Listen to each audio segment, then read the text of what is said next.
우리가 율법은 신령한 줄 알거니와 나는 육신에 속하여 죄 아래에 팔렸도다. 내가 행하는 것을 내가 알지 못하노니 곧 내가 미워하는 것은 행하지 아니하고 도리어 미워하는 것을 행함이라.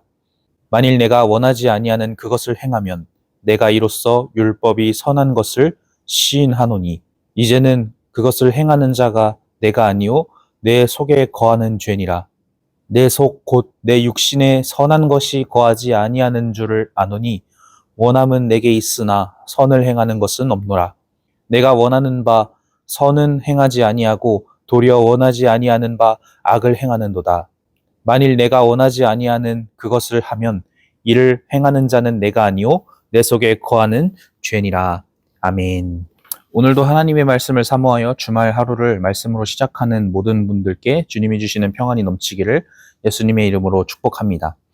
우리는 계속해서 로마서의 말씀을 함께 살펴보고 있습니다. 7장의 말씀을 어제까지 새벽 예배로 나누었었는데 우리가 지난 본문들을 되짚어보면 5장까지의 말씀은 은혜와 율법에 대한 바울의 신학적 견해를 제시한 본문이었다면 이제 6장에서 8장의 말씀은 은혜를 입은 자들이 어떻게 살아가야 하는지에 대한 삶의 지침을 제시한 본문이었다고 말씀을 드렸습니다. 그리고 우리가 계속해서 나누고 있는 이 7장의 말씀은 바울 신학의 심장부이기도 하면서 동시에 가장 어떤 해석의 오해가 많은 본문 중에 하나입니다.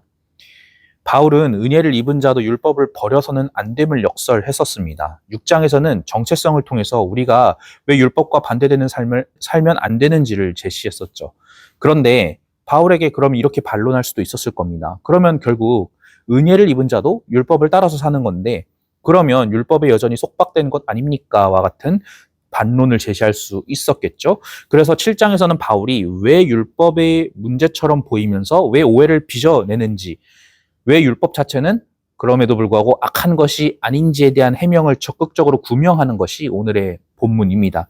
오늘의 말씀을 나누기 전에 이전 절의 말씀을 잠깐 짚어보고 들어가도록 하겠습니다. 바울은 7장의 초반에서 그들의 혼인법에 비유하면서 율법에서 예수 그리스도로 우리의 주인이 바뀌었음을 주장했었습니다.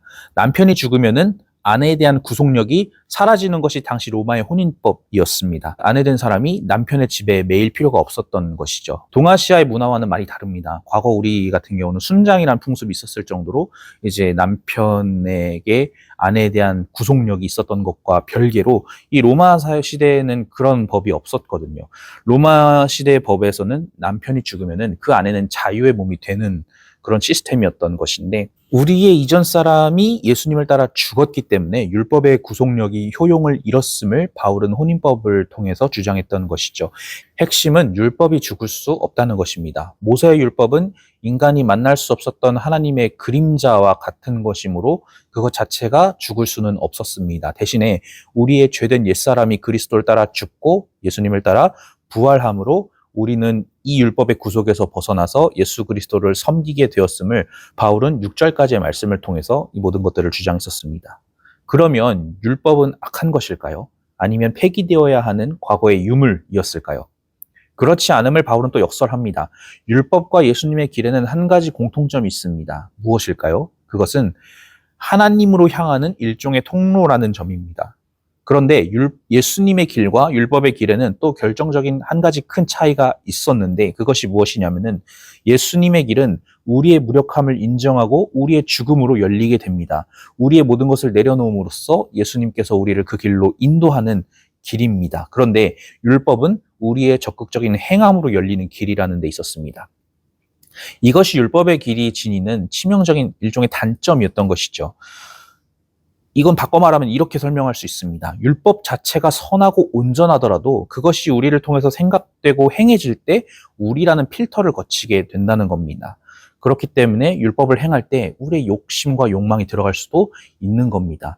이는 이후의 역사에서도 드러납니다. 십자군 전쟁 같은 경우도 경건과 신앙을 위장하고 있지만은 그 안에는 어떻습니까? 일종의 정복 전쟁에 대한 야욕이 그 안에 숨어 있었듯이 율법을 행할 때, 우리가 율법을 적극적으로 행할 때 그 안에 우리의 생각과 우리의 어떤 마음이 들어갈 수 있다는 것이 바울의 주장이었던 것이죠. 이를 나타낸 본문이 어제 본문인 10절에서 11절입니다.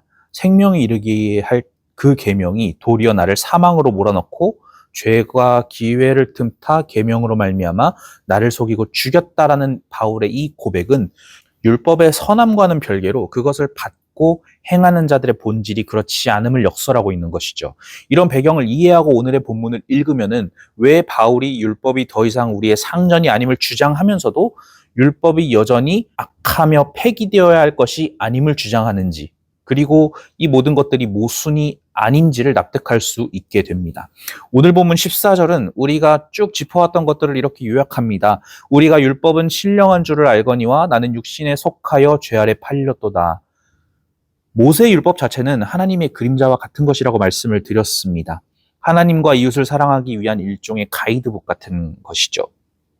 모세 십계명 외에 파생된 그 세세한 규례들도 당시 사람들이 이 정신을 지켜나갈 수 있도록 돕기 위해 만들어진 겁니다. 예를 들면은 신명기 22장 8절에는 새 집을 여러분들이 짓게 되면 지붕의 난간을 만드십시오라는 계명이 세워지는데, 이런 규례를 세우는 데 나름의 이유가 있었습니다. 혹여라도 누군가가 옥상에 올라갔는데 낙사하면은 집 주인이 부지 중에 살인한 죄를 뒤집어 쓰게 되기 때문에 이런 규례를 세움으로써, 지붕에 어떤 안전장치를 둠으로써 당시 사람들이 살인하지 말라라는 율법의 정신을 지키게 하기 위한 일종의 지침이었다는 겁니다.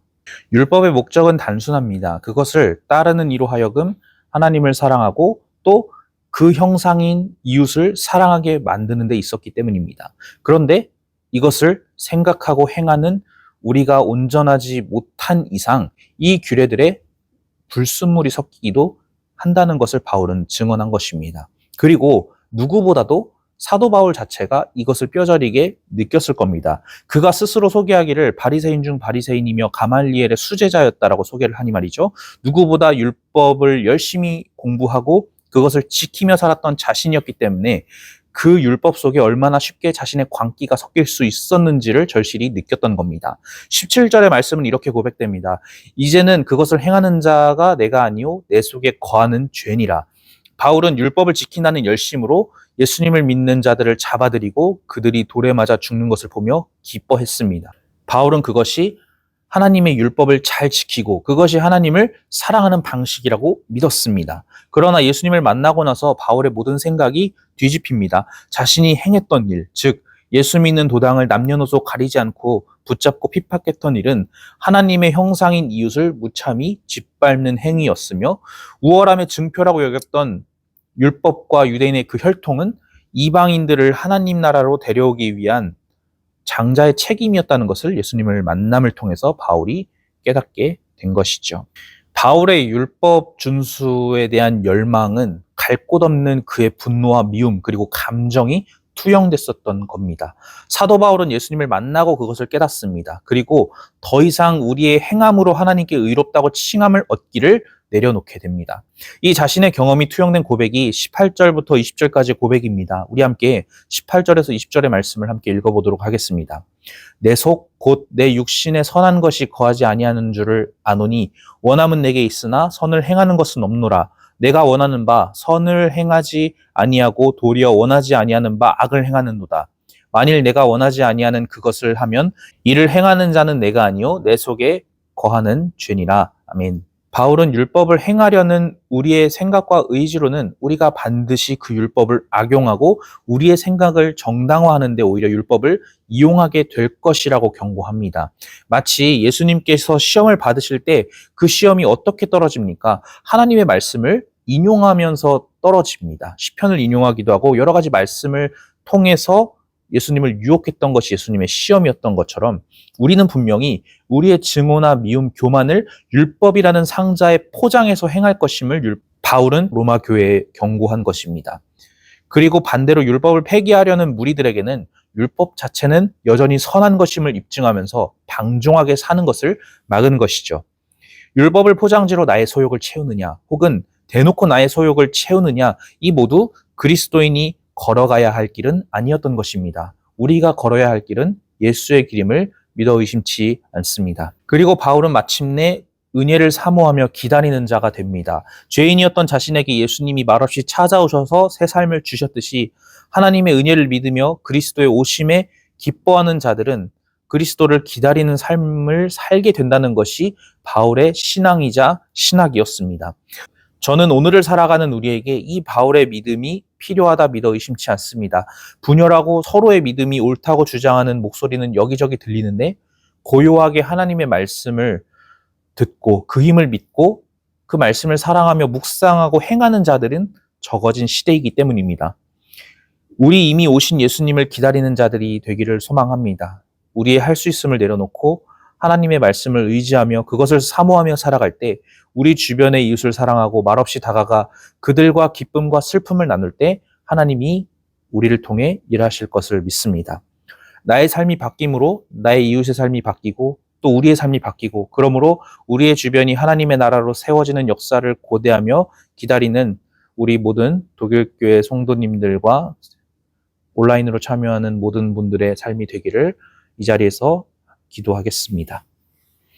사랑과 은혜가 충만하신 아버지 하나님, 우리가 할 수 없음에 감사드립니다.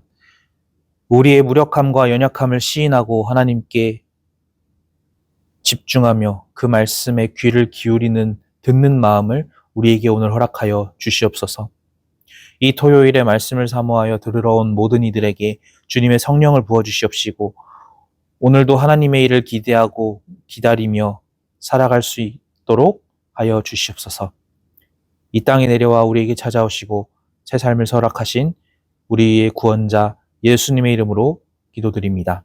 아멘.